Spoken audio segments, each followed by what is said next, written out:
we're going to, and if you don't want to get emails from us, which I understand people don't, tell her that, and we'll put you on the list. Otherwise, but Joel, every day there's usually like 1 or 2 pretty much on average clips. Oh, yeah. Well, it depends. I mean, it all depends on what's going on. Right. I mean, there's usually something that's small, but, there's probably 4 to 5, 5 to 6 a week, depending on. So you may get something almost every day, but it just seemed to me it would be better for many reasons and more useful than a month later coming in and going, oh, this happened. So let Jess know if you still want paper and or if you don't want to get emailed. Okay? Otherwise, we're going to start emailing all of you. Good. And for the people who are not here, they're getting emailed. Okay. I guess I should point out, even though you already know, Larry's not here. And Paul's not here because he's sick. That's all I have. Any questions for Nancy? Executive Director?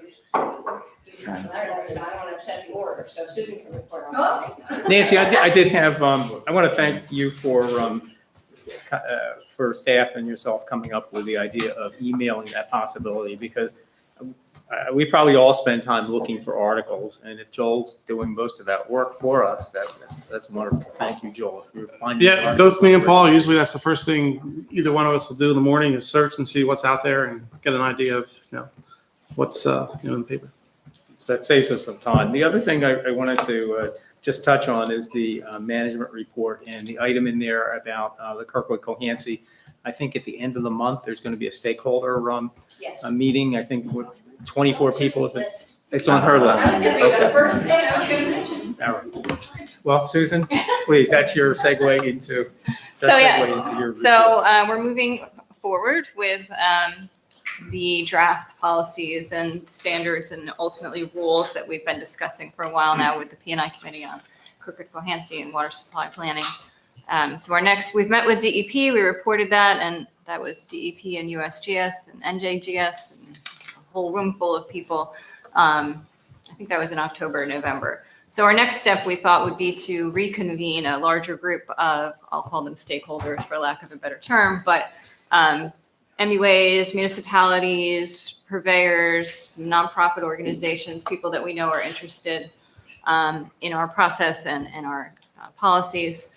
So we have scheduled that meeting for the very last day of this month, I believe it is, and sent out invitations to about 50 some people and are slowly getting a trickle of responses. We don't have a large group who will be in attendance yet, but we're going to reach out to some people and encourage them to come. So that's our next step. And then after that, we'll take whatever suggestions or questions they have and try to fold them into a draft of the rules, which our DIG will be helping us to put together. We have a draft, but it needs some work to make it fit into the CMP better.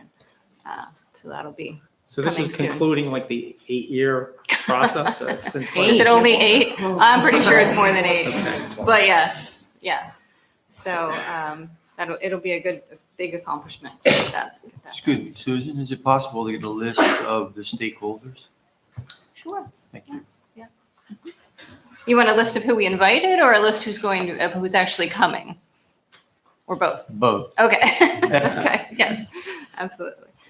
So that's coming up at the end of the month, so that'll be a good thing. The other thing, we talked a little bit at the last commission meeting about the Pine Barrens Scenic Byway, and that the commission was assuming a sort of sponsoring or management responsibility there. So the only update I have on that, and it's sort of an important and exciting one, is that the window for applying for national designation for the byway is going to be opening. The application process will be opening in February for the first time in many, many, many years. They will be accepting applications beginning mid-February, I think, through May. So we're going to be gearing up to do that. There's webinars, there's all kinds of guidance. We're going to be, following along with all of that and putting together an application to submit for national designation. Seems pretty clear that this is the time to do it, because they're not sure there will be another opportunity for applications for many years after this. They don't do it very often, but they've opened the window. So we're going to be working on that this spring, and we'll keep you posted. And that's it. Thank you, Susan. Any questions for Susan? Mr. Chairman, I have a question that relates to the 502 money. Is there going to be a look back at the properties that haven't been purchased and maybe update that list? Just making sure we're working. Stereo there. I've always wanted to be a rock star. So yes, is the answer. We're going to put together some maps. We're going to identify the portions of the 502 areas yet to be acquired.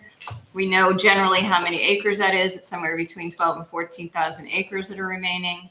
I think that if we are fortunate enough to get some or all of the remaining funding, we're going to need to look at designating or expanding areas in which to spend that money. So yeah, we're going to be doing a little bit of all of that. Good, thank you. Okay, any other questions, comments? Okay. Good morning. Good morning, commissioners, members of the public. Happy New Year to everyone. Just a couple of items I wanted to mention. We had a pre-application conference, which was relatively interesting and unique with an individual that owns approximately 2,300 acres in Estelle Manor. It's in a forest management area. It's in a municipal zoning district that permits one house per 25 acres. It's a very large parcel. It would be subject to the commission's clustering regulations. There are areas on the parcel that could meet the commission's standards. It was a very interesting individual that asked their staff any number of questions, a lot which did not relate directly to the Pinelands Commission and our regulations. A lot of them were more about land values and market in that area for dwellings. At the conclusion of the pre-application conference, we indicated that we would put this individual in contact with the Department of Environmental Protection Green Acres program in case there was any interest on either side for acquisition of this significantly sized parcel. The next item that I wanted to mention is Pemberton Township has been active on any number of issues with the commission staff. We've had discussions with them this month. We'll have discussions later this month on a number of issues, including the something referred to as the Note Boom Avenue redevelopment area. It's an area that the township's been interested in for decades in redeveloping in the Browns Mills area of Pemberton Township. There are wetland issues and wetland buffer issues in particular that constrain the acreage that can be redeveloped. We continue to have discussions with the township on that matter. The township has also discussed with our staff potential redevelopment of the Burlington County College site. The Burlington County College site has an extensive amount of wetlands on it. And even though some of the wetlands to the casual observer would appear to be disturbed, nevertheless, they are wetlands. And based on the commission's rules, they can't be developed. So we continue to have those discussions. And lastly, we'll be meeting with the mayor and the executive director and members of our staff later this month. The township has continued to express an interest in providing sanitary sewer to two township schools that are located just outside the boundary of what I'll refer to as Fort Dix, but it's also the mega base. The provision of public sanitary sewer out to those schools from the township presents some challenges with respect to the land management, the Pinelands management areas that the sanitary sewer mains would go through. Sanitary sewer was not a permitted land use in that area, but we will continue to discuss with the town to see if we can't resolve that issue.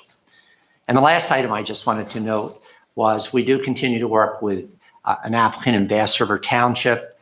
There have been some reports in the press. There's an existing bar restaurant located on Route 9 in New Gretna that hasn't been open for a number of years. And there's interest in reopening that bar restaurant. And we continue to work with an applicant through the process of receiving the necessary approvals to do that.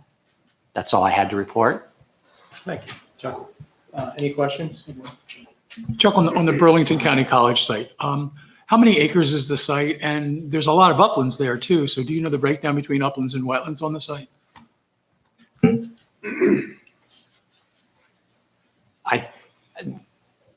No is the answer to your, not right off.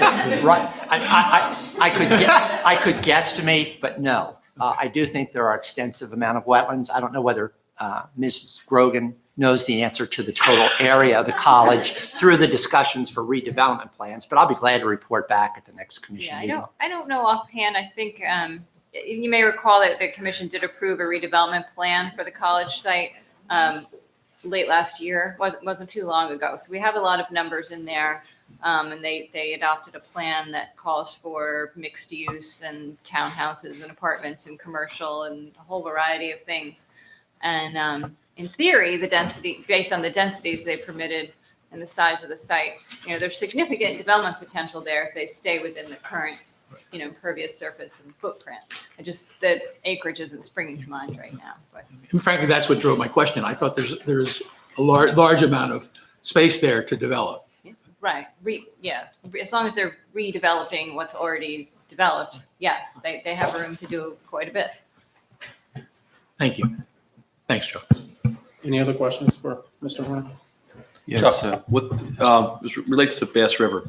What's the issue? And you said it's ongoing. What does that mean? What's more detail if you could? Well, we received a proposal years ago to demolish and reconstruct the existing bar restaurant, which met our standards. We issued a certificate of filing, and the project did not move forward.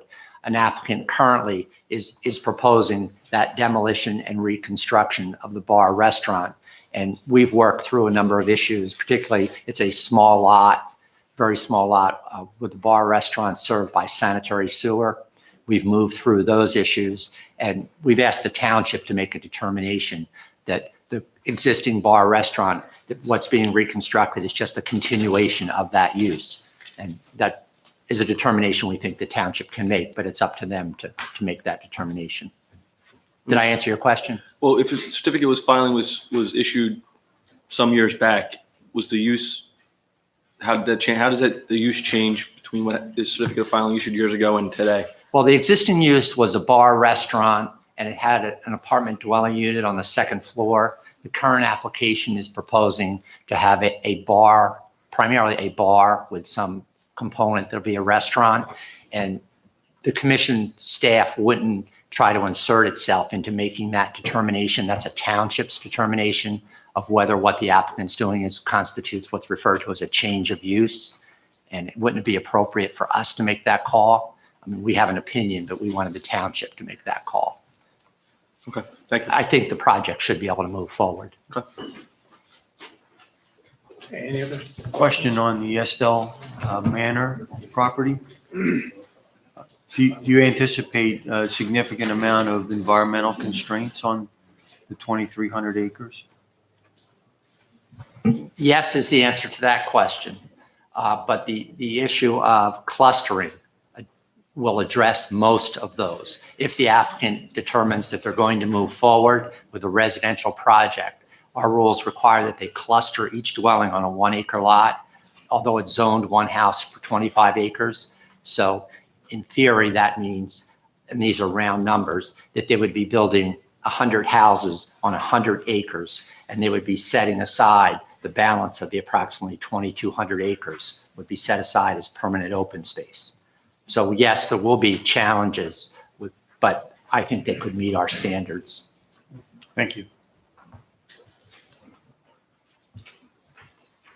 Okay, Stacy, our legal legislative affairs representative. Good morning, Commissioners. I wanted to note for you that the South Jersey Transportation Authority application is not on today's agenda. And the reason for that is following the comments that were submitted at the last meeting, South Jersey Transportation Authority asked for an extension of 1 month for consideration by the Commission so they could respond to those comments. They have since submitted information responding to those comments. I also wanted to apprise you of the fact that they have entered into an agreement with Atlantic County to move forward to locate sites for the new grassland conservation management area. And representatives from the county have reached out to me recently. They are experiencing challenges in finding sites that will support the species. As you may remember, one of the species, the upland sandpiper, has very specific habitat needs and likes vast amounts of open space.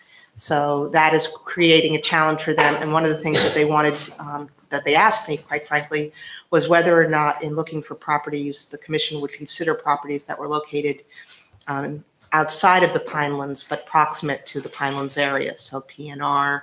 And that was, I need to give them some level of advice, so I had wanted to at least make you aware of the issue and see if anyone had any concerns with regard to that issue, because I do need to advise them.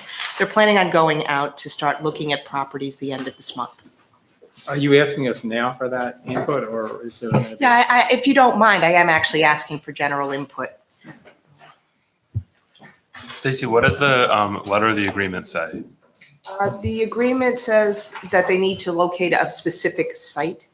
And my recollection is we left it open that they could go outside of the Pinelands. Because the reality is, even back when the initial MOA was done in the early 2000s, there was already a concern about the availability of large swaths of open space down there, which is why the initial conservation area was established on the airport. Right. So if they identify a site, do we have any sort of say in that? Yes, absolutely. It would be, so I guess if you're comfortable, what I would advise them is to look, and if they come up with something that they want, that they think may have merit, to advise me so I can bring that back to you. But I didn't even want to advise them to look without raising the issue with all of you. Sure. Can they come here and tell us themselves once they found some places? Absolutely. One of the provisions within the amended MOA is for the South Jersey Transportation Authority to come to the P&I committee and make presentations if that's what the committee would like to have happen. So certainly that is a viable option. So they would come to the P&I committee with their P&I, suggestions, with their. correct. P&I would extend an invitation for them to come and speak to you. Stacy, for our next meeting, is it possible that you could put together just a list of their milestones and where they're at? So that, I know you were asking for our opinion here today on certain things, but we could have that information and then better guide you just moving forward on this matter. Absolutely. Thank you.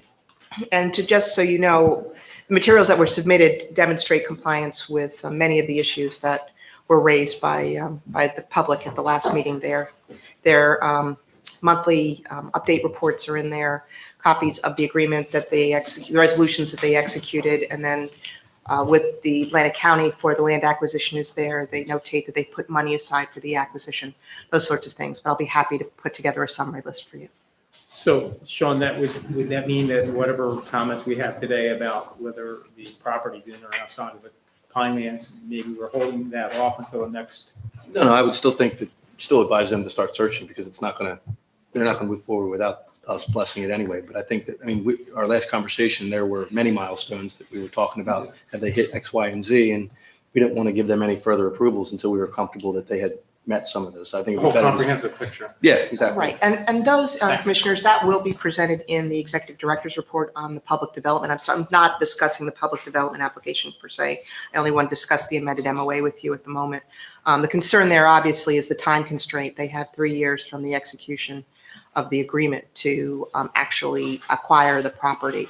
So the county is looking for any guidance I can give them to start moving forward with that process. Sure. Stacy, I would certainly support giving them the option to look beyond. After all, coastal species, and the airport is right on the boundary basically of Pinelands and outside Pinelands.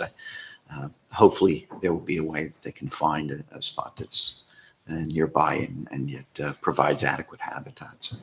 Thank you. I will try to get them to keep it as proximate to the Pinelands as possible. Thank you so much. You're welcome. Mr. Chairman, could I'm sorry, yes. Stacy, did the Board of Freeholders in Atlantic County indicate that they would use eminent domain to acquire the property, or are they looking for willing sellers? That is not something that is off the table, in all honesty. I think their preference is not to, but it is on the table as a potential tool.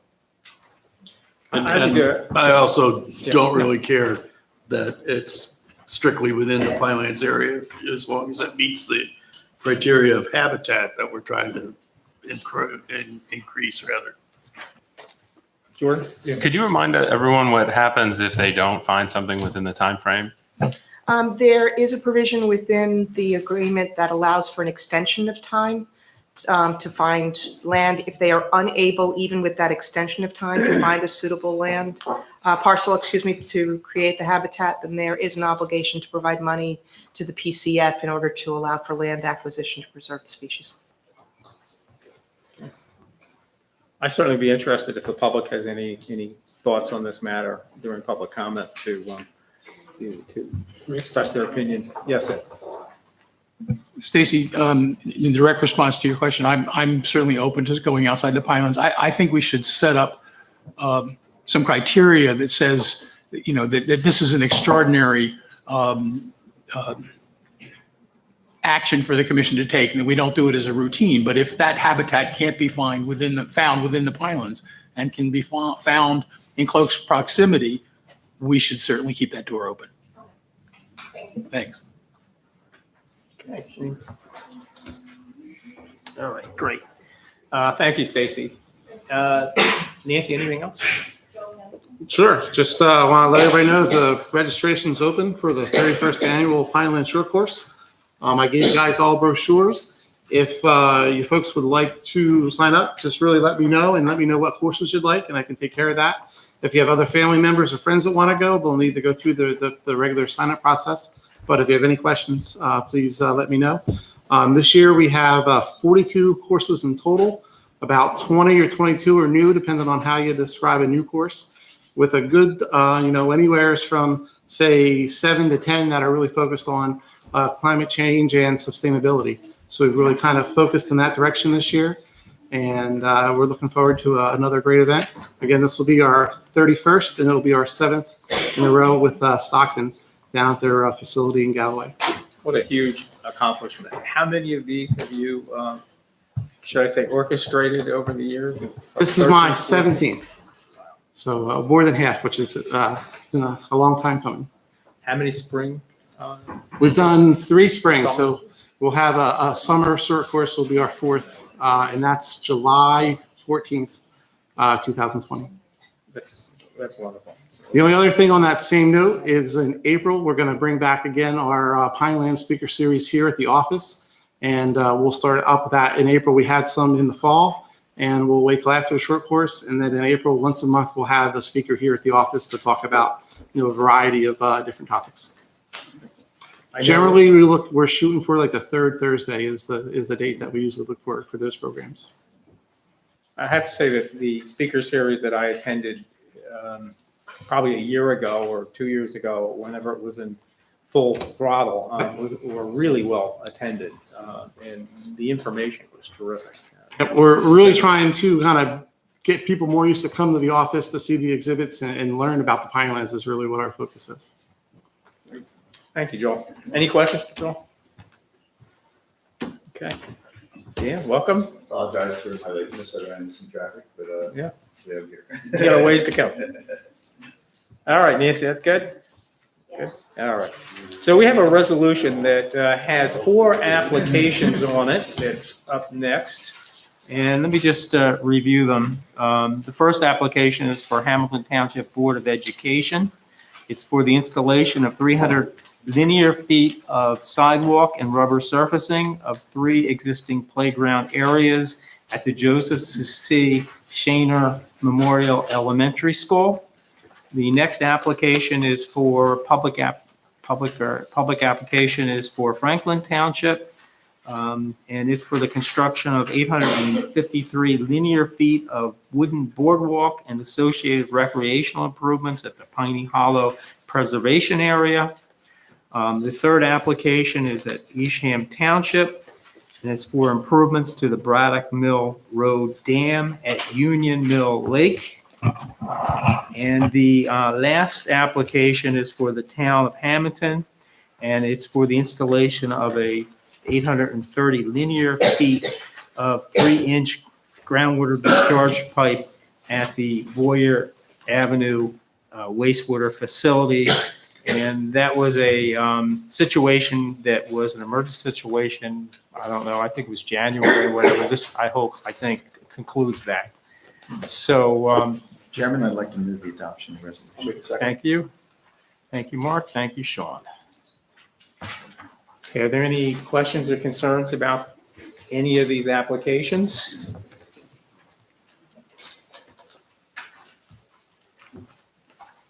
Again, I'm glad to conclude the Township of Hamilton application after all these months. I'm glad that's finally resolved. Okay. Hearing no comments or questions, all in favor, say aye. Aye. Any opposed? Any abstentions? Okay, thank you. All right, our next resolution is for a waiver of strict compliance in Waterford Township. I'll move it, Chairman. Okay, Second Mark. as well. Thank you, Sean. Chairman, I do have a question about this. Okay, it's for a single-family dwelling in the Pinelands Preservation Area District. Go ahead. And this should be a question for Get your- Director. get your- Oh, Sorry. Director, the application indicates that there's a very high water table on this property where they propose to have the dwelling. And that our conditions here say that they must show at least 2 feet of clearance between the water table and the surface wherever they're going to install septic. And I'm curious as to how that can work. Certainly, Commissioner. The standard in the regulations that we all administer requires that if you're going to use a septic system in the Pinelands area, that the system has to be located in an area where the seasonal high water table is 5 feet below the natural ground surface. So mounding doesn't come into play in that situation. It simply has to be 5 feet below the existing ground surface. The Commission's waiver regulations were set up so that if someone otherwise met all the legal tests to qualify for a waiver of strict compliance, one of the criteria is so that they wouldn't have what's referred to as substantial impairment of the resources of the Pinelands, is that you could not install a septic system if the seasonal high water table was not at least 2 feet below the natural ground surface. And that 2 feet was determined based upon the requirements for the separation that are in the county and DEP septic system regulations, so that when a septic system is actually can be mounded under our waiver regulations, so it will be mounded to provide at least that 2 foot separation from the seasonal high water table. In practice, it's more, but so the system will be mounded to provide adequate separation between the bottom of the disposal bed and the seasonal high water table. So an applicant is allowed, if they can show that they meet that minimum standard of 2 feet, they can qualify for a waiver to build a house using a septic system, but the system must be mounded. Now, in this particular case, they actually had a seasonal high water table of about 3.5 feet out on the parcel. But the way our standard is written, that's what we reflect in the condition of our waiver approval. It simply states they have to meet at least 2 feet. In this situation, they exceed that. I see. And so mounding will be required. Mounding will be required. Thank you. Just a follow-up question on Mark's. Will the commission look at that, or will the county board of health require that? I mean, is there any role of the board of health in this? Yes to both. Okay. The applicant will design their septic system. They will submit that septic design typically to the county health department, who will review it to make sure it meets all standards. If the county is going to issue an approval for that septic system, the commission reviews it prior to that approval being issued to ensure that our requirement is being met. Thank you. Are there any other questions for Mr. Follow-up question, has any consideration been given to an advanced treatment system? Based on our rules in this situation, no, because the applicant has over 11 acres. So under the commission's regulations, if I have at least 3.2 acres, I can use a standard septic system. If If I have less than 3.2 acres, I have to use an alternate design system. So the way our regulations unfold for this particular situation is they do not require that an alternate design system be utilized. Now, in practice, what's going to happen is, I think it's commonly referred to as a pressure dosing septic system, because once you mound the septic disposal bed, you're going to have to pump the effluent up to that mound, but we don't require an actual treatment system in this case. Thank you. Any other questions or concerns?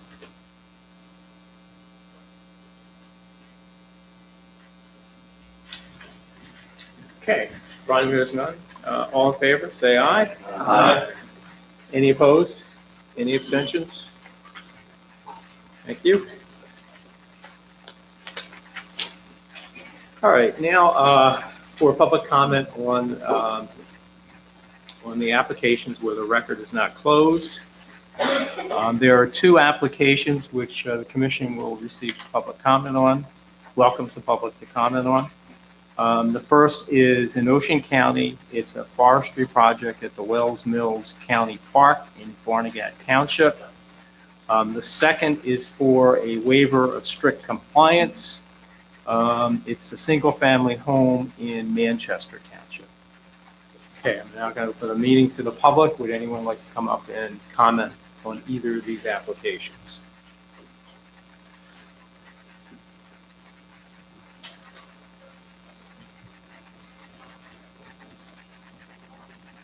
Mr. Rubio, welcome. Ron Rebozo, Director of Conservation Science, Pinelands Preservation Alliance. Sorry, I got your name wrong. Yeah, close enough. So PPA would like to support Ocean County as they pursue their forest management plan in reviewing the proposal with the scale and frequency proposed is appropriate for the habitat types they want to address. We think it's important that they do so for their holdings. And in addition, we also believe that the use of both forestry practices and prescribed burnings will be effective in them reaching their management goals.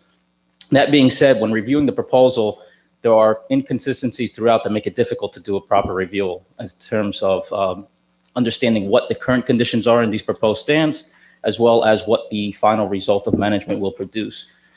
Things such as average age of the stands, cords to be removed, age classes of the trees are inconsistent when we review descriptive tables versus the text. This is the same is true when you take a look at the histograms and figures and try to relate them to the appendices attached to the document.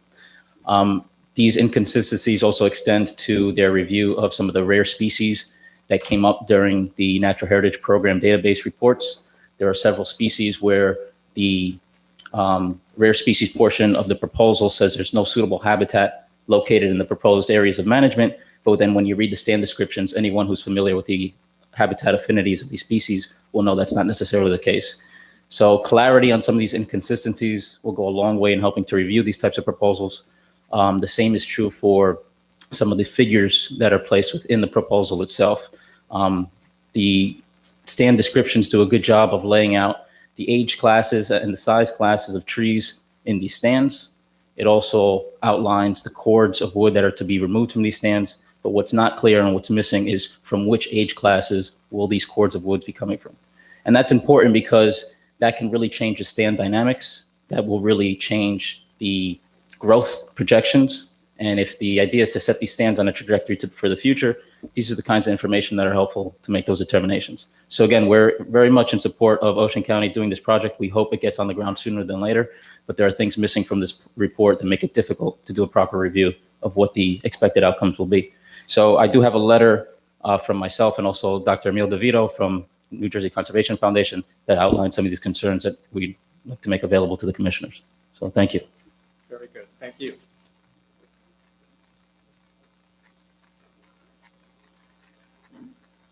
Okay, I'm glad you have the letter because you said an awful lot in a few minutes. So that's wonderful. Thank you.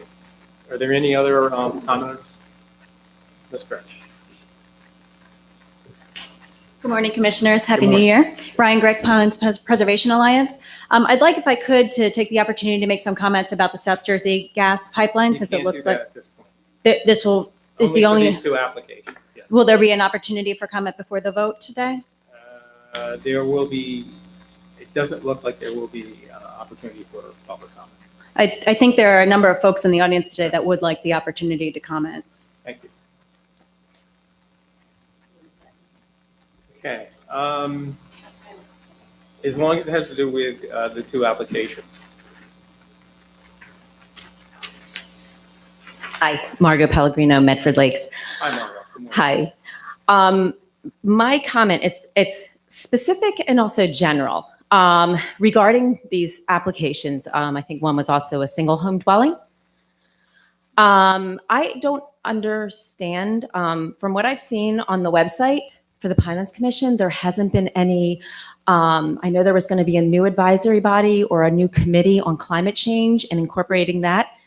And this is how it relates to these permits that are before you, as well as other things that Ms. Whittingberg brought up regarding development in Browns Mills and BCC's Pemberton campus, is how you can make, in good faith, any kind of judgment about any kind of planning when you do not know how our peninsula, the state of New Jersey, with its subsiding land because of the plates, the tectonic plates, as well as sea level rise, we know this is impacting our area severely. Anecdotal evidence, just drive along Route 70 and you see water in more places more often than you ever have before. So my point is, how can you make any kind of judgment on any kind of plan for the Pinelands when you don't even have this simple advisory committee looking at the problem that is going to be impacting us as it is now, even more 10, 20, and the lifelong of a 30-year mortgage out? Thank you. Okay, anyone else? Mr. Chairman? Yes. I just want to recognize before the next speaker comes up that there are two members of the Ocean County Parks and Recreation Department here about this application. Yes. And I want to make sure that they get a copy, if they have not already gotten a copy of the letter before they leave, so that they can be Well, they're aware certainly of welcome comments. to comment. Yeah. They would like. Good morning. Hi, Marianne Clementi from Barnegat. I didn't intend to speak at this point because I wasn't aware that there's going to be a vote on the South Jersey gas. This doesn't have anything to do with South Jersey gas. I understand that. There's going to be a vote though, but there is going to be a vote on the South Jersey gas pipeline. And to not have That is not public what is a comment. part of this topic. I will say this. I will offer the opportunity for commissioners to express their feelings about having public comment before we vote on that resolution. Okay? So there's a possibility we will have public It's up to comment. the commission. Thank you. Thank you. Okay, anyone else? Okay, I'm going to close the public comment for applications where the record is not closed. And any comments from commissioners at this point? Okay. I would like to mention that there are two master plans that the executive director has found no substantial issue findings.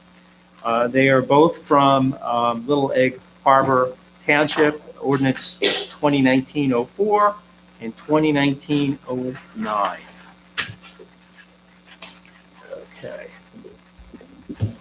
So we're at the point of the resolution addressing the remand of the South Jersey Gas Company application due to a significant change in material fact.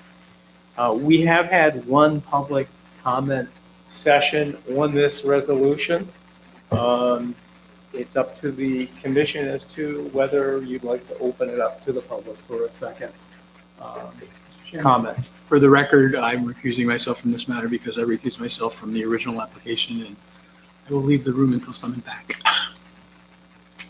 I also recusing myself. Okay, that cranberry bread in the back looks really good, so. Don't expect any to do that. Or make the fast decision.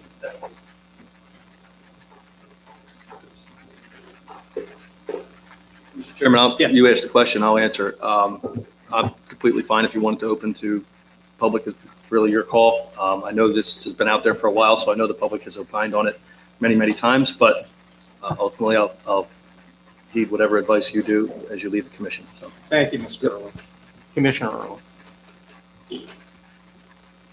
I'll agree with that, Chairman. When the public's here and wants to talk about it, I'm sure we want to hear them. I agree with Sean's comments. It's your call, Mr. Chairman. Well, my concern is that we've had one public comment. I just trying to think if other applications have received more than one public comment in the past. But I know this is a long, ongoing topic of discussion. So unless other commissioners would like to express anything else about this, I will open up the meeting to the public for a second. I have no objection to, Thank you. leaving it to Commissioner you. Christie. I have no objection either, Rich. Okay, you don't all have to weigh in. I understand. I think, I have certain mixed emotions about it. I certainly want to hear from the public, but I also want to be fair to other situations as well. So for some comments around 3 minutes in length, I will open up the meeting for public comment on the resolution addressing the remand of the South Jersey Gas Company application due to a significant change in material fact. Please come up, Ms. Clementi.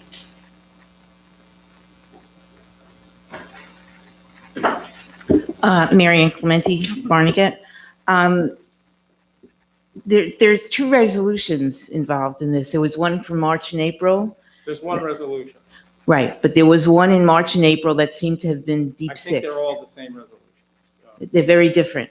One of them, the one in March and April, is very definitive. The one in November leaves a very wide open door for South Jersey Gas. The resolution that, is this in the packet?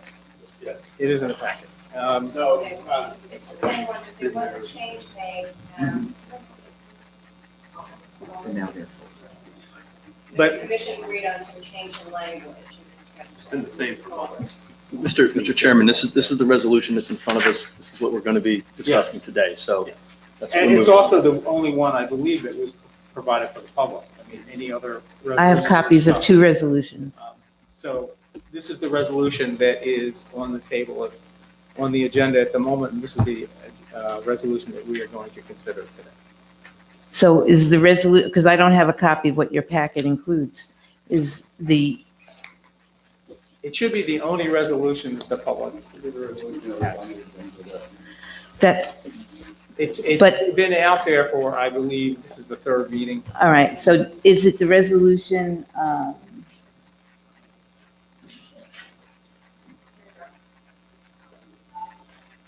thank you.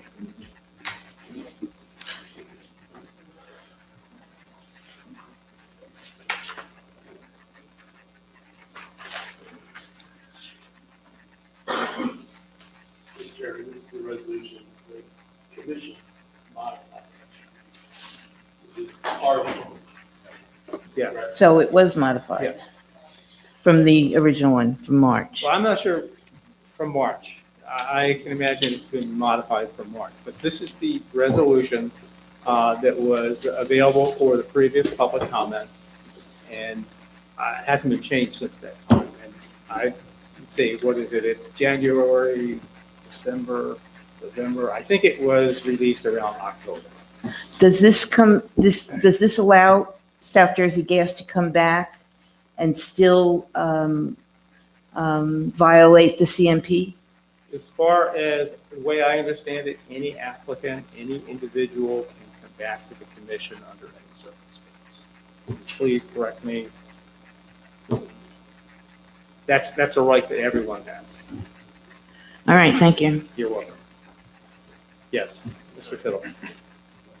Jeff Tittle, New Jersey Sierra Club, and it's unfortunate that this has been dragging on so long. It's I think we're getting close to 6 years since this application first was here, but it's been a long time since May when Beal England closed and the Attorney General gave his opinion, and I find that the resolution does not actually follow the opinion of the Attorney General. that what we see here is basically we're staying the application and not denying it. And the concern that we have is that the Board of Public Utilities, they gave a conditional approval based on your approval, but if you don't rescind your approval, their approval stands, and that could allow for them to come back. And we believe that the resolution, you know, whether it passes today or not, I hope it passes only so that we can come back to it maybe later.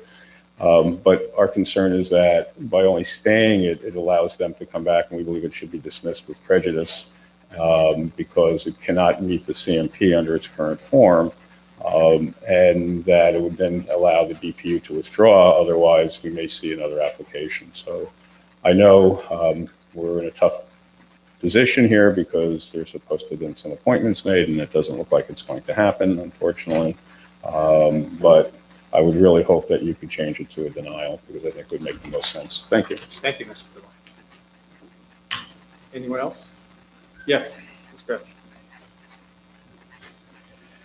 Thank you, Mr. Chairman, for the opportunity. Ryan Greck from Pinelands Preservation Alliance. I do have copies of both resolutions. There was a resolution in April that was made available to the public. It was actually on the agenda for that month, and it was on the website. And once again, to reiterate what's been said, I question the decision to edit that language of the resolution proposed in April, which said the final line was, quote, "Now therefore be it resolved because now therefore be it resolved as the project can no longer be demonstrated to be consistent with the CMP. Pinelands Resolution PC 4-17-03 approving the project is not valid."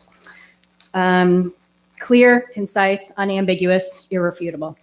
Compared with the current resolution that is before you today, the last line, quote, "Now therefore be it resolved because the project has significantly changed, i.e. it will no longer serve BL England.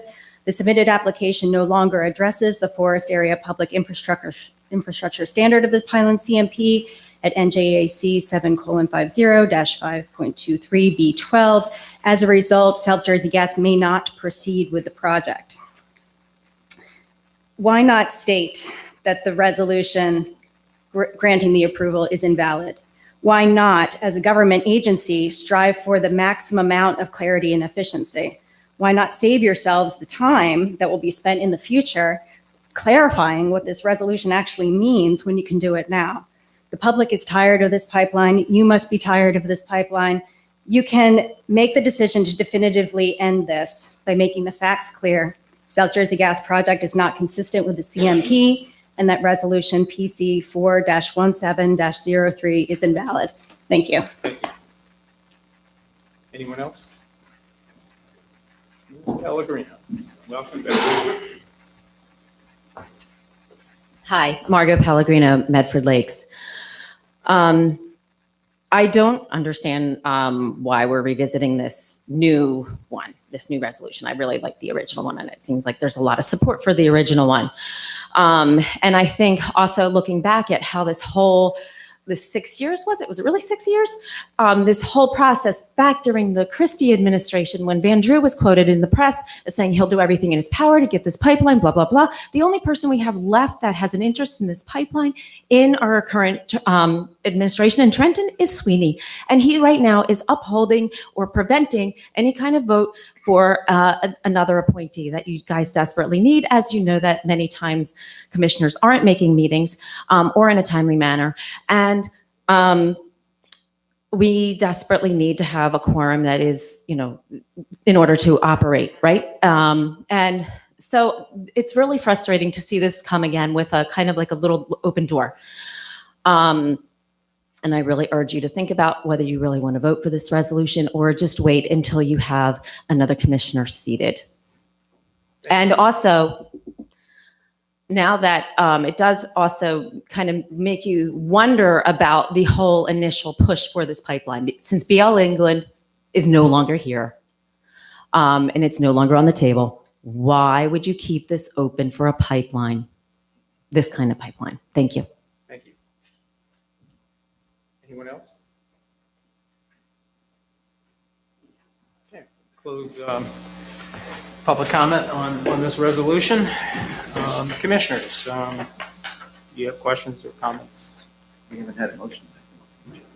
Good. I'll move that. All right. Is there a second?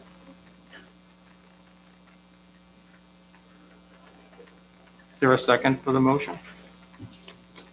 I'll second it.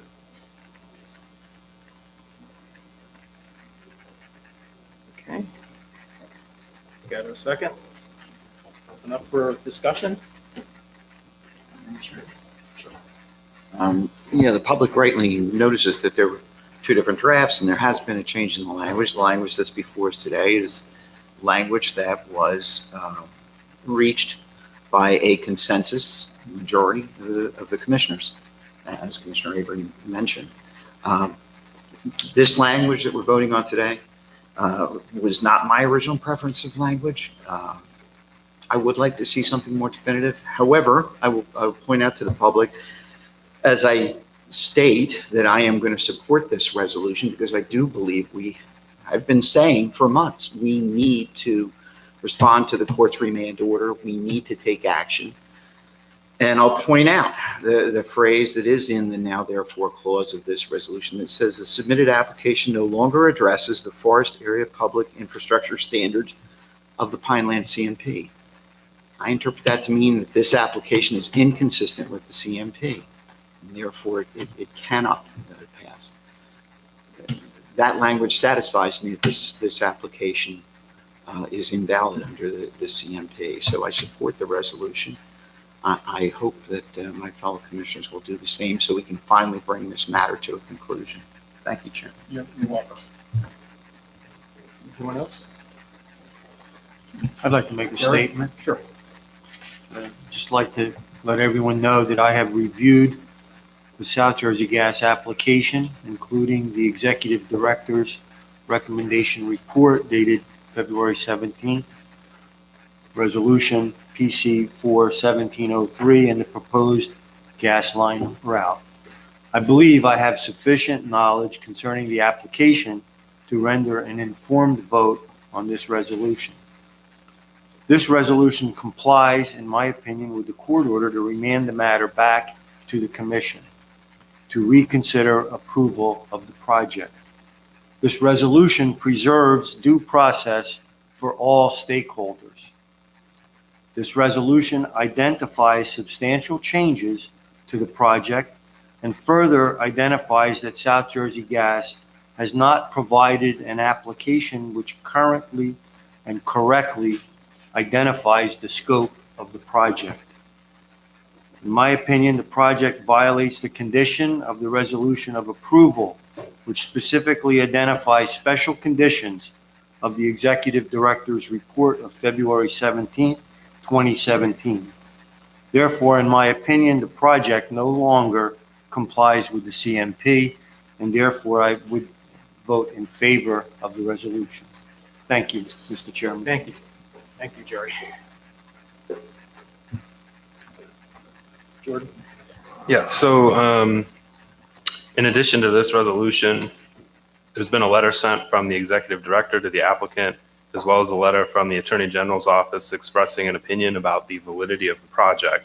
For me, this resolution is another statement that the project is no longer valid.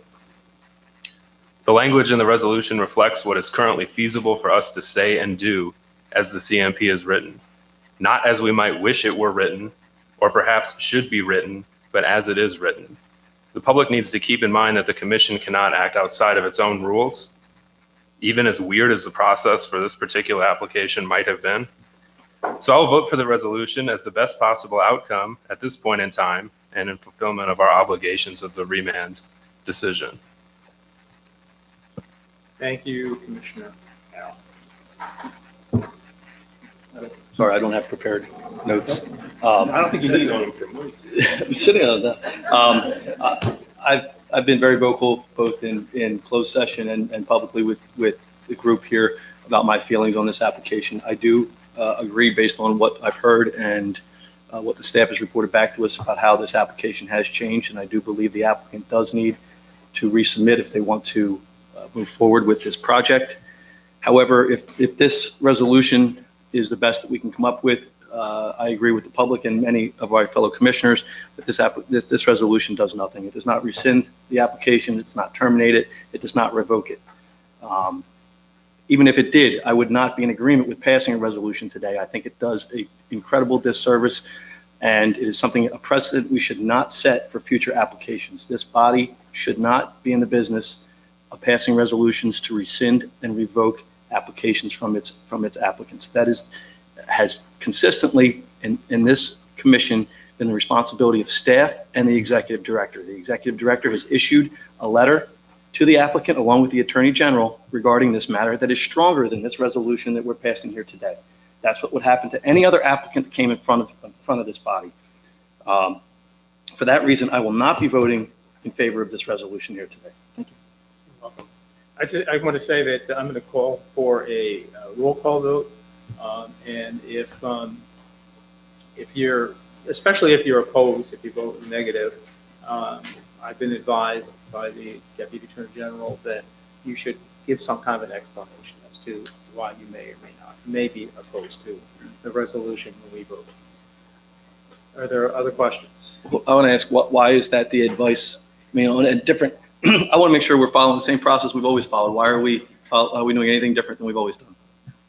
Well, the advice was actually that if there was a concern that we would have, that the resolution may or may not pass, or that if there was a concern that the resolution may not pass, that we develop as much of a record as possible, just in the instance that there may be future litigation. Actually, the advice was just for statements. Either way, I would say that the statements that have been given thus far probably meet and create that kind of record, but we otherwise don't have much of a documentary record in case there's future litigation. Thank you. Thank you. I guess I'll make a comment since everybody else. Sure, Commissioner Christie. So, I'm, fairly new to the board. I wasn't here through the whole process of this. So I haven't gone through everything that you guys have gone through. I have been on many boards, passed probably thousands of resolutions in my time on different boards. And this is the first time I've ever seen a resolution come to more or less invalidate another resolution. I think that resolutions are put forth, they're given conditions. If conditions are met, they move forward. If conditions are not met, they can't move forward based on the resolution that was at hand in the initial process. I would hate to have to invalidate every single resolution when if in the future it didn't meet the conditions of that particular resolution. I think it's something I've never seen happen before. I don't know that it's ever happened on this particular board, but from what I understand, it has not. So I don't see why we would set a precedence with this particular situation on passing a resolution to invalidate another resolution when clearly, in everybody's opinion, the resolution conditions were not met, which, automatically basically invalidates it, based on the initial resolution, right? So with that, I really wouldn't support a resolution such as this. Commissioner House? If this does not pass, does that give South Jersey the right to come back and just do what they want to do without any modification? From what I understand, and perhaps our Deputy Attorney General can elaborate, it's the record that is what will be considered by the court. It's the comments that we make today. Certainly if it passes, that's a statement. If it doesn't pass, it's what we all say in respect to the resolution. No, right. Yeah. Well, I'm sorry. That's okay.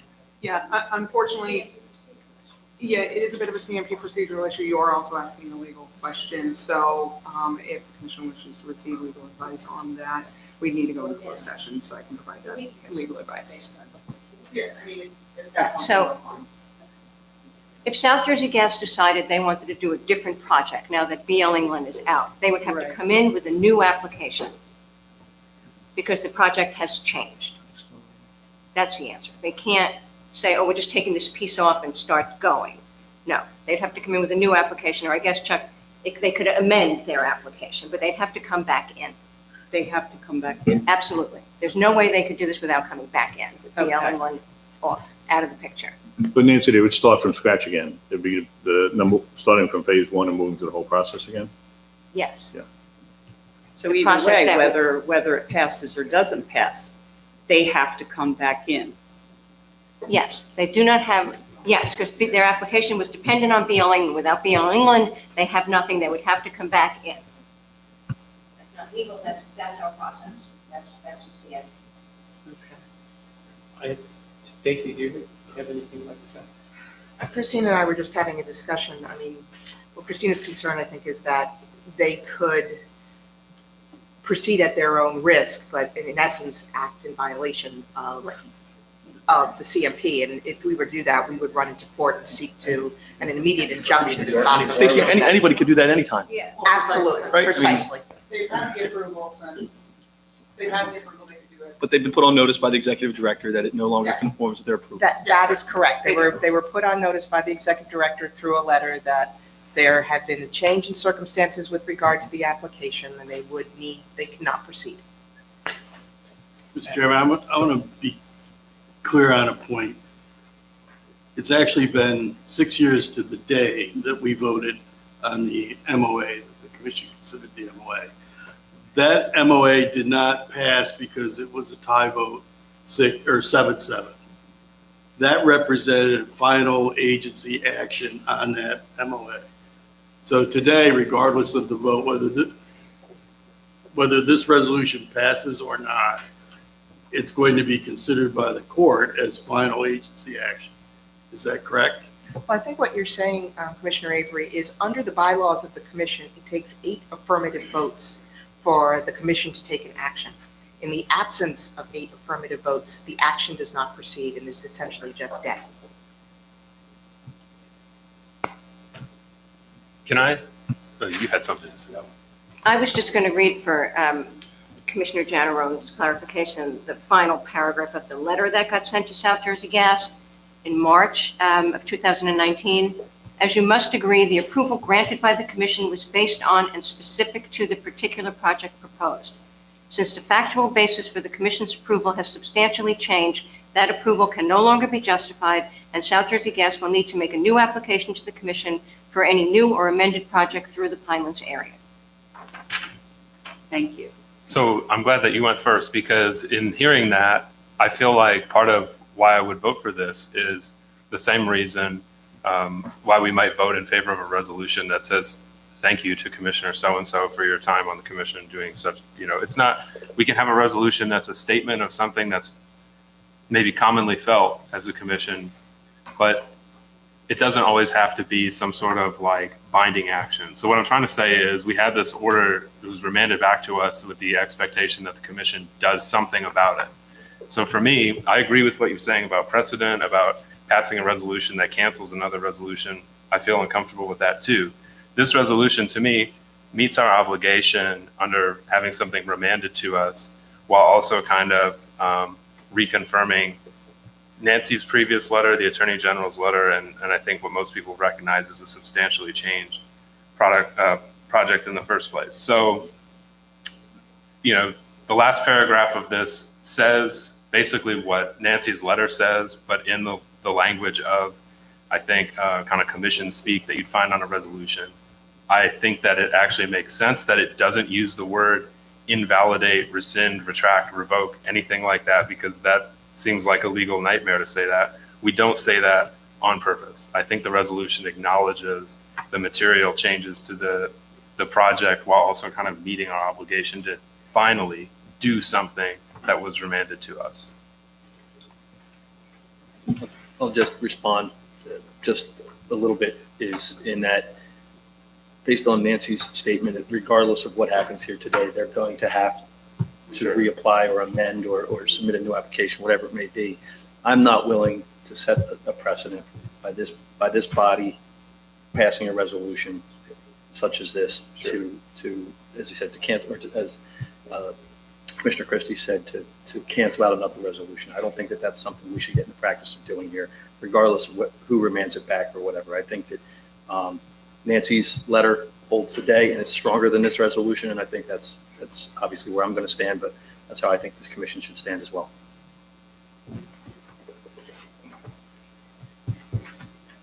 Anyone else? Ms. Miles, do we have enough input not to have a roll call vote? Yes, I mean, thank you, commissioners, for your thoughtful comments on this. You have certainly produced more of a record, I think, than is typical for the typical resolution. So regardless of what the action is that occurs today, I appreciate your thoughtfulness and the time that you've put into this. Thank you. Any other comments, questions?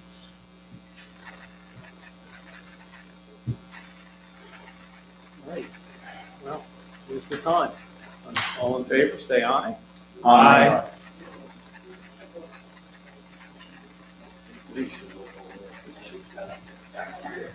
All right, well then we'll do the roll call.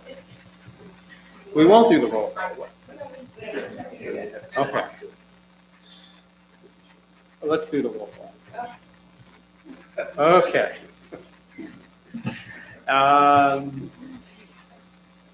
Yay, nay, abstain.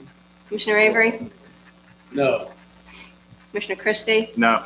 Commissioner Erlin, No. Commissioner Howell, Yes. Commissioner Irick, Yes, I strongly feel that satisfies the email. Certainly, the application is substantially changed. Therefore, I vote yes. Thank you. Commissioner Janaron, No. Commissioner Lobauer, Yes. she's not here, Commissioner Quinn, No. Chairman Prickett. Yes. Okay. 1, 2, 3, 4. Okay. We don't have eight votes. 8 affirmative votes, the resolution does not pass. Thank you. Okay, Gary, get it. Should we let him in? Please, yeah.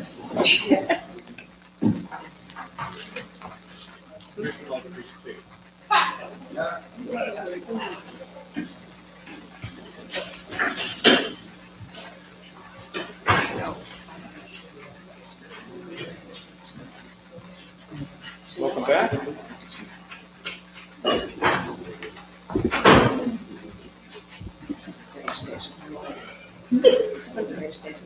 Ah, we have a list. Great, thank you. Okay, we now have, any comments from commissioners before we go to public comments?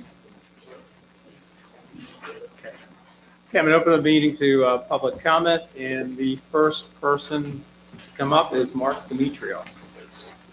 Welcome.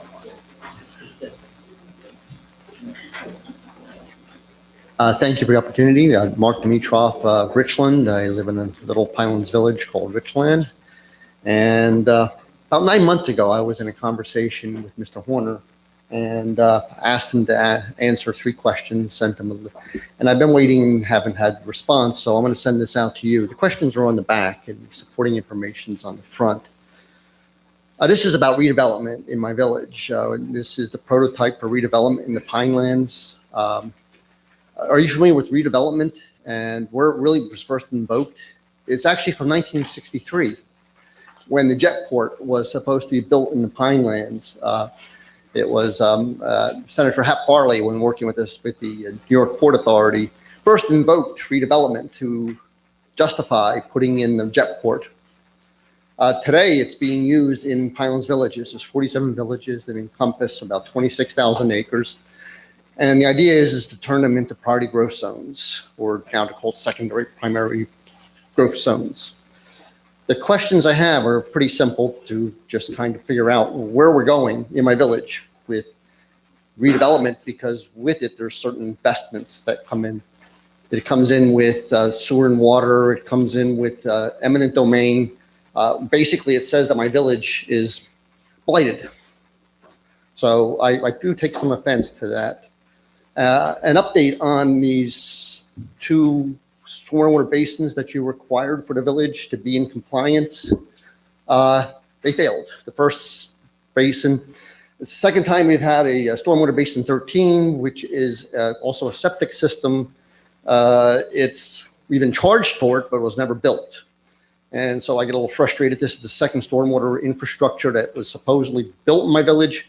We get charged for, not there, we still flood. The second one is stormwater basin number 18. We spent over $600,000, 500 tandem loads of fill were removed, and that's also failed, which I predicted. If you look into my testimony, I said that the stormwater, that the seasonal high water table was less than 5 feet, and our engineer said it was greater than 10 feet. The 2 last winters, it's failed. It doesn't work. And I think the problem is that you fail to recognize a basic geologic formation that is there. Anybody ever use the word cripple? You've heard that used in the Pine Barrens. There's a word cripple. And there are little valleys that were left over from the Ice Age that are rivers that sort of work like rivers but don't have a modern channel to them. There's high water table to them, and in the spring they look like a spung, but they're actually open systems and they flow. They work under cold climates and conditions like when you go back into the Ice Age, but today they're relic. And we even have a distinct ecosystem there called White Oak Bottoms. And a lot of Pineys recognize this as places where you don't build because the stormwater is a problem there. It's a high water table. They're just basically stream beds that have been filled with some sand dunes. And I think this is what's frustrating everybody, is that you're not recognizing that if you go and you dig a hole and you dig 500 tandem loads of fill into this hole, it's like going into the middle of a river, digging a big hole and hoping that river is going to disappear. And that's not the case. So this is where we're at with these Richland redevelopment. One of 3 projects that the township has, 2 of them in the Pinelands. And I just hope to get answers to the questions in the back there to see, you know, where we're going with this now that there's not necessarily a need. 90% of the land in Richland redevelopment has already been sold and is off anyway. So it's not even working like it's supposed to. I thank you for your time. Thank you. Good to see you. All right, Mr. Reboza. Mr. Tittle. Thank you. I just want to say that the South Jersey gas pipeline nightmare continues, and as a litigant, that we will be looking at what we can do. But even something as simple as a stay can't pass this board, and I think it shows why we need to have new appointments. That this board is supposed to be representing the people of New Jersey who want to be protecting the Pinelands through a comprehensive growth management plan. And the fact that a pipeline that is now basically violated the CMP, we can't even get it stayed, let alone rescinded. And it also means that it's still alive at the BPU because of their condition of your approval. Since you haven't rescinded that approval, that means the BPU still finds this pipeline a necessity, and that is something that may have to actually go into court. I just think that this is a pretty bad situation for a commission whose charge is to protect the Pinelands. It's the Protection Act, not the Permissive Act. I was really going to talk about fires because, and climate change, because of what we're seeing happening around the world, whether it's Australia or California, and that the Pinelands themselves are one of the most vulnerable places for forest fire. It is part of the ecosystem, but it also, as we overpump the aquifer and we dry out the shallow aquifer in places, as we cut down forests, bring in invasive species, we're setting ourselves up for more chances of catastrophic fire. And fire planning really has to be part of the CMP with climate impacts, and they have to be tied together. There was a report a few years ago showing how vulnerable we could be. And as we keep building in the middle of fire-prone areas, or we keep cutting pipelines and power lines and other things through the Pinelands that become corridors for fires to move, we are setting ourselves up for a catastrophic chance of fire. And I think it's something that we really need to look at as well as planning to reduce greenhouse gases, but we need to start thinking about restoration in areas where we have openings in that as well. I think it's going to take a lot of work and to get it done, but I think it's important because it's not only about the Pinelands forest burning and releasing all that pollution and CO2, but it's also all the people who are living interspersed into parts of the Pineland that are at risk, and even major cities and suburbs on the outskirts of the Pinelands that could be at risk. And so I think that is something that after seeing what's happening, in Northern California, Southern California, and Australia, the potential is maybe not as dire as those places because we've been wetter the last few years. But if we continue going where we're going and climate keeps changing and we get into a drought like we had in 1964, we could have very serious impacts to the Pinelands and to the people in around it. And so I think that should be part of climate work for the commission and part of the CMP. Thank you. Thank you. Ms. Gretsch?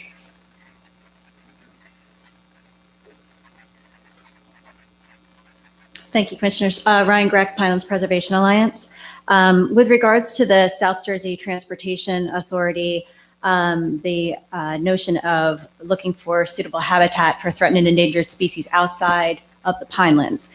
I just want to make the point that there was 290 acres worth of habitat for these threatened and endangered species within the Pinelands that was set up per the 2004 MOA with South Jersey Transportation Authority. That MOA was to allow for a violation of the CMP in the first place, but the price to be paid from SJTA for that violation was to create this 290 acres of habitat. The Second Amendment, in just last April, destroyed that 290 acres of habitat for 3 threatened and endangered species within the Pinelands. And the notion, this whole variance on a variance idea is not affording an equivalent level of protection for these 3 species within the Pinelands, which is what these are designed to do. And the precedent that would be set up by allowing an applicant to destroy a habitat within the Pinelands, especially for threatened and endangered species, if they're going to find some other land outside of the Pinelands, is an extremely dangerous road to go down. So I encourage you to insist that they compensate for the habitat that they destroyed this April within the Pinelands. Thank you. Thank you. Margot?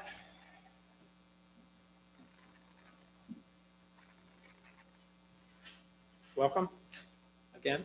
Hi, thanks. Yes, Margot Pellegrino, Medford Lakes. Back to climate change and getting that committee, whatever it is that you guys, when you said you were going to do it, and when are you going to do it? I think last time I was here, last meeting, I picked up one of the little publications, the little pine cone, piney, whatever that little publication is that you have out front, the little newspaper of the Pinelands.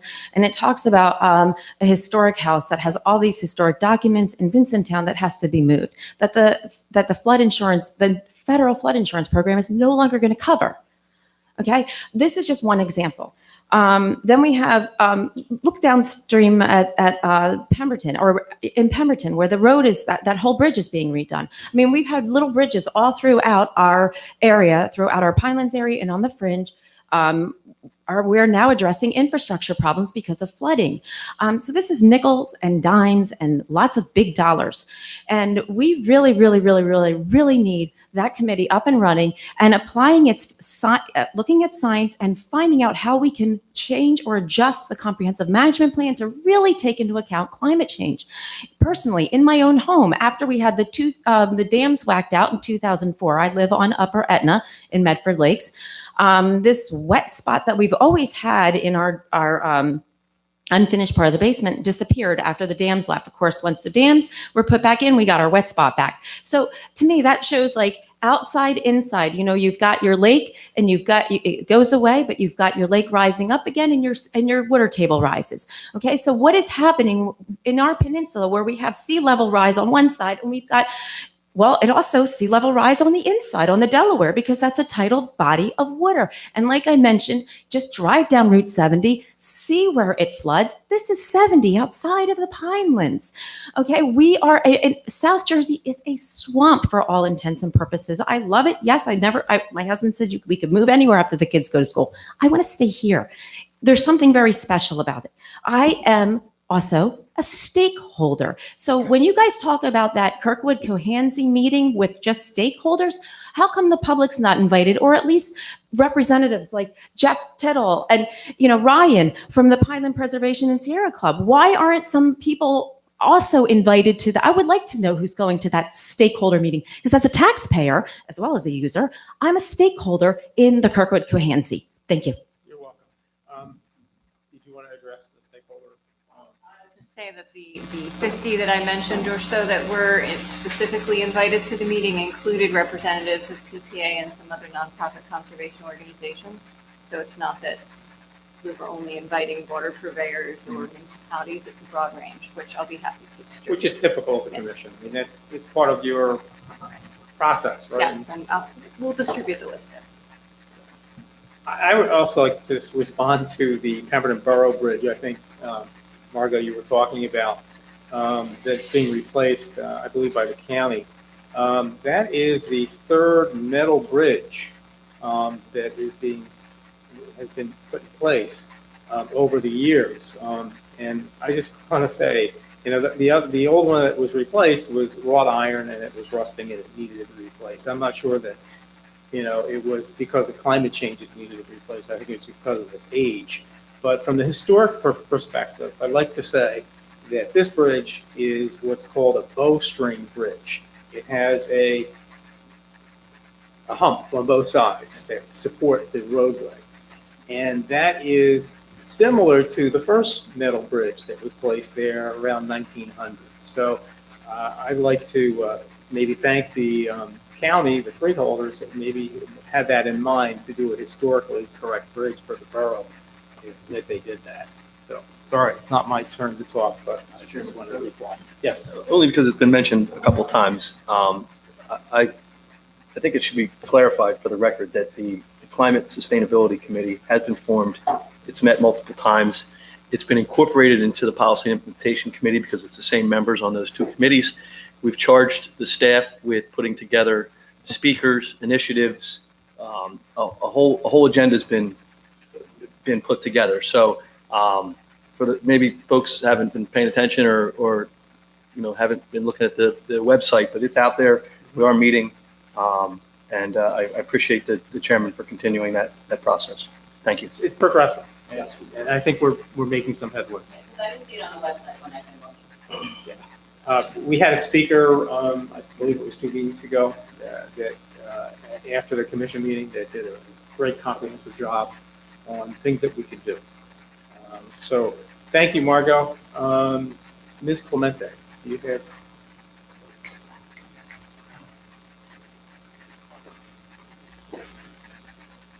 Mary Ann Clementi Barnegat. I'm also going to talk a little bit on climate change and, looking at Australia and California with all the drought and wildfires that are going on, the intensity of our storms and hurricanes, the extreme heat in Europe, the fact that Puerto Rico recently had a devastating earthquake. Now, Mr. Erlin, I hear what you just said, but I thought that last time you folks addressed the climate issue was like 5 years ago. So my question now is, I'm hearing that you've had speakers, whatever. Will you formally address the climate issue, take this up into the CMP and make changes to it? That's what we're asking. I know you're probably not going to give me an answer here. I'll give you the answer. Oh, okay. I can give it to respond after your comment. Okay. I'll respond now. You want me to respond? Yeah. I think by Commissioner Erlin establishing the the Lucy's committee when he was chair, and when I became chair, I continued it. We've had 2 public meetings as of now. I know staff is working on different ideas, and I know they're taking input from commissioners as well as comments that are made publicly. I think we're making headway on it. And I noticed if you go to the website, you'll see that committee is listed. And I believe that if you click on it, you'll see material associated with the speaker that was here a number of meetings ago. I hope the public realizes that, or at least believes, that what we do here, everything we do with the CMP, really helps with addressing climate change. That's my opinion, and I hope many of you agree with it. I understand everybody's intentions are well known and appreciated, but don't you think the CMP needs to be formally changed to incorporate measures to address climate change? I mean, that's, having meetings is all very, very nice, but I would hope that there's a serious effort in place to change the CMP to incorporate that. That's that comment.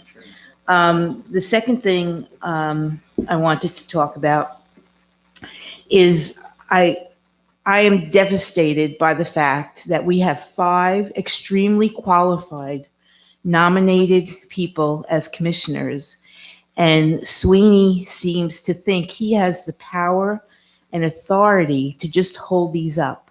He thinks he's Mitch McConnell, who will not take a vote on anything, and this is outrageous. And he's not even going to put it before the Senate for a vote. We all know that Sweeney, Van Drew, and Norcross, they're by virtue of where their donations, well, not Norcross, come from. They come from the fossil fuel industry, and they have a vested interest in stifling the vote on these extremely qualified people. And I think we have our own person that's kind of cozy with the South Jersey Gas, and that's our executive director. Especially in light. Wait, before you say something I think that's over the that top. that you're chastising me about Nancy Wittenberg. I want to remind you that I have free speech. You do. But You do. I have free speech, and we still believe in free speech in this country, but we all know that it is at risk in our current political environment. So please don't. There are issues that need to be personally dealt with, and you need to personally deal with them. So thank you very much. Thank you, Ms. Clemente.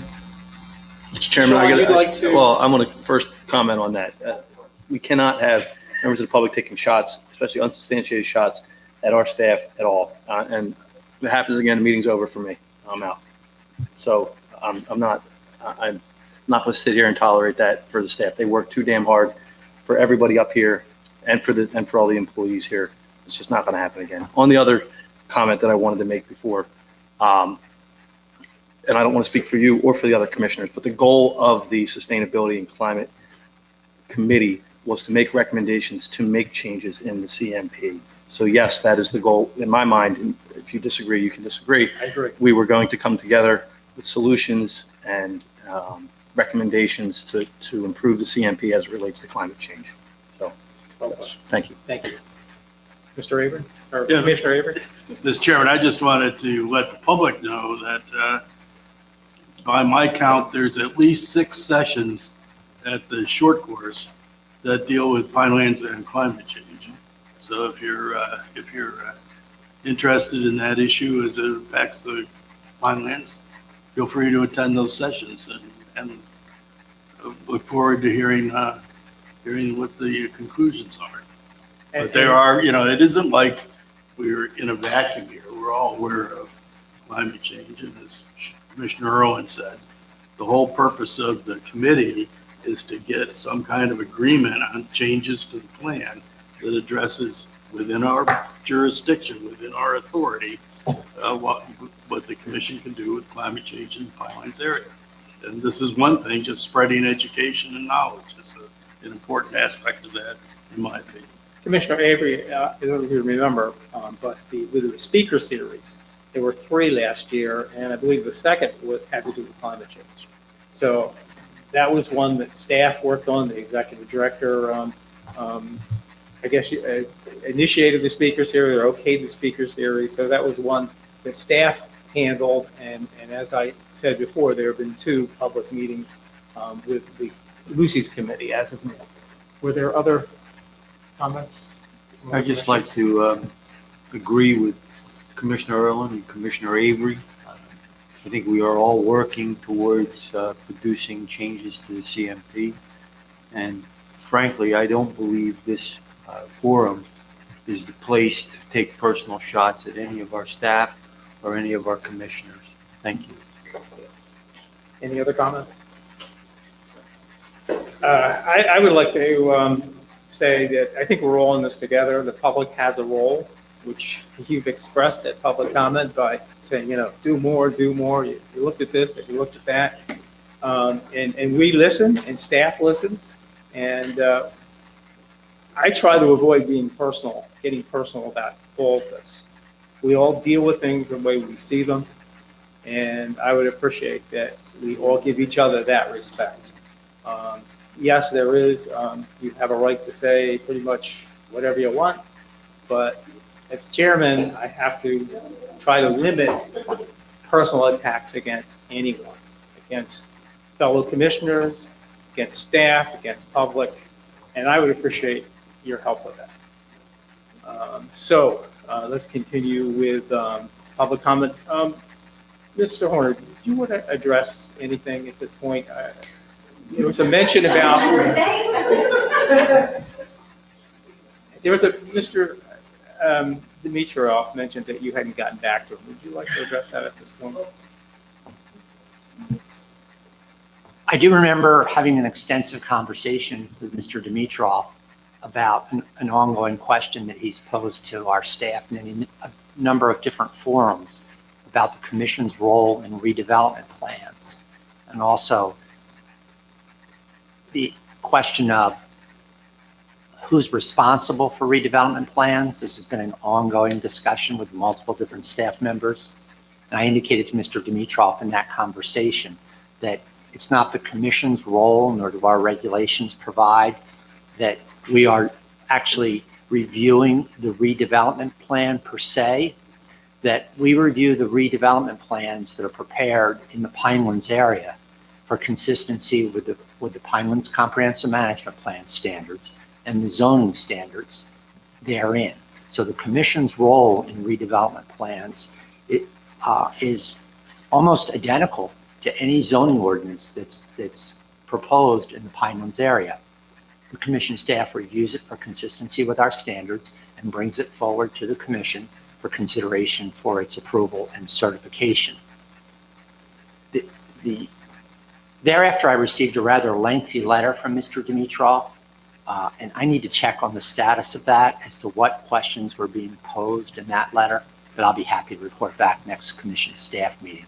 But I really think that from our perspective, the staff's perspective, that this issue is a redevelopment plan that's proposed in the Pinelands area consistent with the commission's requirements. And we review those. Mrs. Grogan's office, the executive director, reviews them and makes a determination. We do not propose redevelopment plans. A municipality proposes redevelopment plans. And Mrs. Grogan can comment if she feels differently, but we treat them no differently than we do any other zoning ordinance that comes before the commission. We do it for consistency with the standards of the CMP, and the commission decides that. Thank you. Okay, I'm going to continue with public comment. Is there anyone else that hasn't signed the list that would like to speak at this point? Okay. Mr. Chairman, can I just ask Chuck a question? Yes. Based on what the public comment has been, is there anything in the MOA with the South Jersey Transportation Authority that would prevent them from buying and clearing 290 acres of land to create the habitat in the Pinelands or their? You mean it's a regulatory question? Well, In the MOA? yeah, did the MOA require that they purchase already cleared area, or could they create the habitat, obviously with an application to the commission? I'll defer to Ms. Roth. She knows, and that she knows the specific language of the MOA. The MOA lists the habitat requirements of the species and says that it needs to have at least a 60 acre cleared area. If they were to come in and find 290 acres and want to clear it, that would be a development application, I believe, that would have to go to regulatory programs, and it would be a public development application that would have to be approved by the commission. So I have been discouraging them from looking at areas that are currently forested.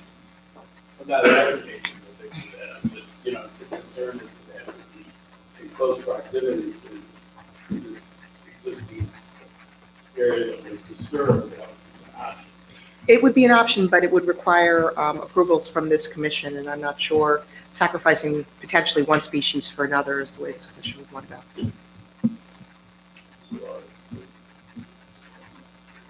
Okay, any other?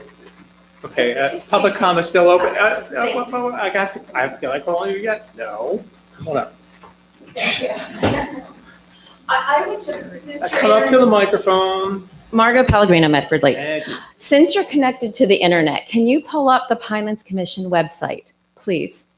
No, you can't do that because I want to tell you something.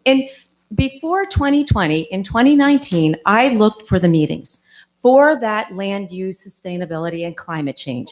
There were none listed. That's why I brought it up. Okay. I know that it's there. Yes, and in 2020, there's no planned meetings yet either. And this is exactly what I'm saying. Okay, so whatever you had in the past, one meeting, and there was nothing listed for 2019. And that's all I'm saying. And as far as like, okay, that might have been a bad example for bridges, but there was the Batstow Bridge, there was the Cherville Bridge, there was little bridges on New Freedom Road. We are talking about serious infrastructure issues because of floodwaters. Yes, thank you. Okay, Mr. Dimitrov, you want to get back to us and later give us some input? I knew you had a lot to say today and see if some of your concerns have been addressed at a future date. I also want to say that I also sent a letter, and maybe this letter is not necessarily development, but also I sent another letter a year earlier with 3 questions about stormwater management and never got an answer on that either. So both stormwater management, 2 questions that were actually, and also. Okay. Thank you, and I know we'll hear from you for further. Thank you. Okay. Are you going to be in the public? No? Okay. I'm going to close the meeting to the public at this point since I see no one interested or no one wanting to get up and public comment publicly. The ED, yes. I recognize that as a public official, my opportunities to push back on people who say things about me are extremely limited. But I would encourage anyone who has any information that suggests I have done anything wrong, bring it to the appropriate authority, which would be state ethics. How about it? This is not the right place. Right. State ethics, I think, is certainly, we can be emailed if you have some specific information, but I think there's an ethics site. You can write a complaint against employees. You can even submit it anonymously. I think that's only fair. So. Okay. Do we have anything to go into closed session about today? You sure?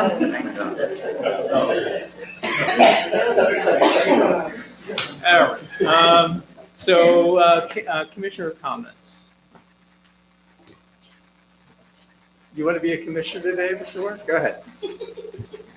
Thank you, Mr. Chairman. Yes. I thought you had read my mind during the public comment section because I did have a piece of information to pass on back to Commissioner Lloyd. The Burlington County College site is approximately 210 acres.